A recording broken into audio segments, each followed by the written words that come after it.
Welcome to the tutorial for the May Digital Mystery Puzzle Templates. My name is Michelle Emerson, and I'm the creator behind Pocketful of Primary. In this tutorial video, I'm going to walk you through how to use this product, including how to edit the templates and share them with your students as digital mystery puzzles. Within the product info PDF, you can use the table of contents on page 2 to quickly jump to any of the sections of the PDF because these are all hyperlinked. In order to access the templates, we're going to click in the yellow box where it says how to use this product, and that's going to navigate us to page 5. Now, the first thing I recommend doing is taking a look at the different image options and deciding which mystery puzzle template you want to utilize, because once we go into the Google Drive folder, they will be organized by number, and those numbers correspond to these images. But you're going to click where it says click here for the templates, and that is going to open up the Google Drive folder with copies of the Google Forms templates. As I mentioned, they are organized by folder that corresponds to the image. Once you go into each folder, you're going to see 3 different Google Forms templates, and those correspond to the number of questions. So there's a template with 9 questions, 16 questions, and 25 questions. Those numbers correspond with the number of puzzle pieces in each template. So the 9-question Google form has a puzzle with 9 puzzle pieces, the 16 has a puzzle with 16 puzzle pieces, and the 25 has a puzzle with 25 images. Once you decide which template you want to use, you can right click or just click the More Actions button and choose Make a Copy. That is going to generate your own editable copy of the Google form. Now, you only have view access for this folder. Because I am the owner of this folder, when I made a copy, it actually placed that copy inside of this same folder. But for you, your copy is actually going to be over in your main drive. So I'm going to move mine there just to show you what that looks like. Once you click on My Drive, you will see your copy of the Google form. The next step is to rename it. So once again, you can right click or click the More Actions button and choose Rename. I suggest deleting the word template at the very end. And then I also suggest deleting at the beginning copy of, but then you might also want to delete where it says 9 questions. So I'm just going to have it say May Mystery Puzzle 1, click OK. From there, we're going to go ahead and open up the Google form. You can just double click. It's going to open it up in a new tab. And that new title that you gave it should be there. If not, just wait a few seconds. You can refresh the page and you will see that new title reflected. Next, we're going to jump into how to edit the template with your own questions and answers. This template is already set up, so the only thing you need to do is go in and add your own questions and answers. So in section 1, if you scroll down underneath of the first image with all of the puzzle pieces filled, you will notice it says directions, type question, or task here. So once you click in that box, it's going to highlight it all blue. Just as a simple example, I'm going to type, is this a proper or common noun? And then underneath, I might type Michelle. So once you have your question entered, the next thing is to edit the answer. We need to tell the Google form what correct answer to accept. If your correct answer is text, so in this case, the correct answer is proper, that is a word, which would be text, you can actually leave this first drop down to say text, leave the second one to say contains. All you need to do is replace the text that says type answer here. So I'm going to click and drag to highlight that text and type in the correct answer. Now, you want to type in the answer exactly how your students need to type it in, because if they type it in any other way, the Google form will not accept it. And this does include case sensitivity. So if you type it in all lowercase letters, then your students need to type it in all lowercase. Whereas if you type it in all capital letters, so for example, if I were to type it in like this, my students would need to type it in the exact same way. Finally, make sure you have something entered in the custom error text. I already have a generic message in here that says, sorry, that's incorrect, please try again. You can go in and customize that to say whatever you would like. It's a great place to add in hints or clues for students, or to even tell them, hey, make sure you type in your answer in all capital letters. But whatever you do, do not leave that blank. If you leave that blank, when students type in their answer, if they get the answer wrong, it will reveal the correct answer to them. But as long as you have something typed in there in the custom error text, you should be good to go. Now, if your answer is a number, so I'm going to come to question 2 and show you what that would look like. You'll notice one puzzle piece has revealed once they've answered the first question correctly. This time, let's do a math question. And again, just a simple example. What is 1 plus 2? Because this would be a number answer, I'm going to change that first drop down to say number.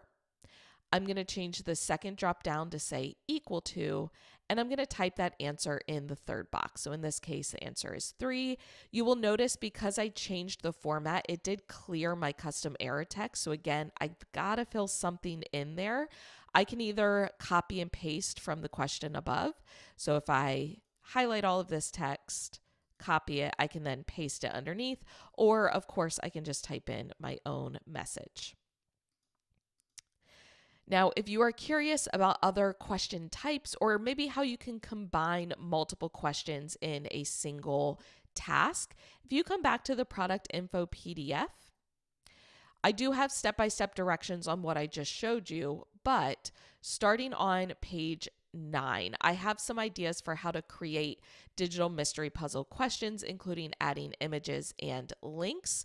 So if we come back to the Google form, within each question, you will notice there is a link button. So if you click on that, you have the option to link text or just add a clickable link in general to the questions. That's a great way to link to other websites or even Google Slides files, Google Docs that you want to have students reference.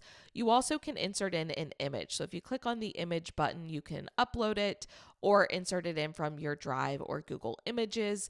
And that's a great way to combine maybe screenshots of articles or even screenshots from curriculum questions that you just grabbed from another source rather than having to type it out. I also have some ideas in the PDF on linking to Google files, websites, and then additional puzzles. And then I have shown you how to combine questions. So for example, even though each question is only one question, you could combine and actually have like 3 different multiple choice questions that students have to answer. And then their answer will be a combination of those letters. Same thing for fill in the blank or short answer. I've also shown you how to do that with matching and ordering as well. Once you have filled in all of those questions, so again, the number of questions is going to depend on which template you chose. It's either going to be 9, 16, or 25. If those numbers do not work for you, I suggest either adding or deleting questions just to get as close as you can. So for example, if you wanted 10 questions, maybe you just omit one or you combine 2 questions. That way you can utilize the 9 question format. But once you have filled in all of those questions, you're going to preview the form. That way you can see what it will look like from the student perspective and you can test your different answers to make sure the form is set up correctly. So you're going to click the eye icon in the top right-hand corner, and this is going to bring up what the mystery puzzle will look like for students. So I suggest typing in incorrect answers first. So if I type in the word common and try to click next, you'll notice that custom error text displays. Also, remember we changed it to all capital letters. So just to show you, if I type it in all lowercase, the form is still not going to accept it. But once I type it in all capital letters, I can then click next. It will reveal that first puzzle piece and bring me to question 2. Once again, I can test an incorrect answer like 4. It's not going to accept it. But if I type in 3, then it will allow me to navigate on to the next question in the form. So go ahead and test all of your questions and answers.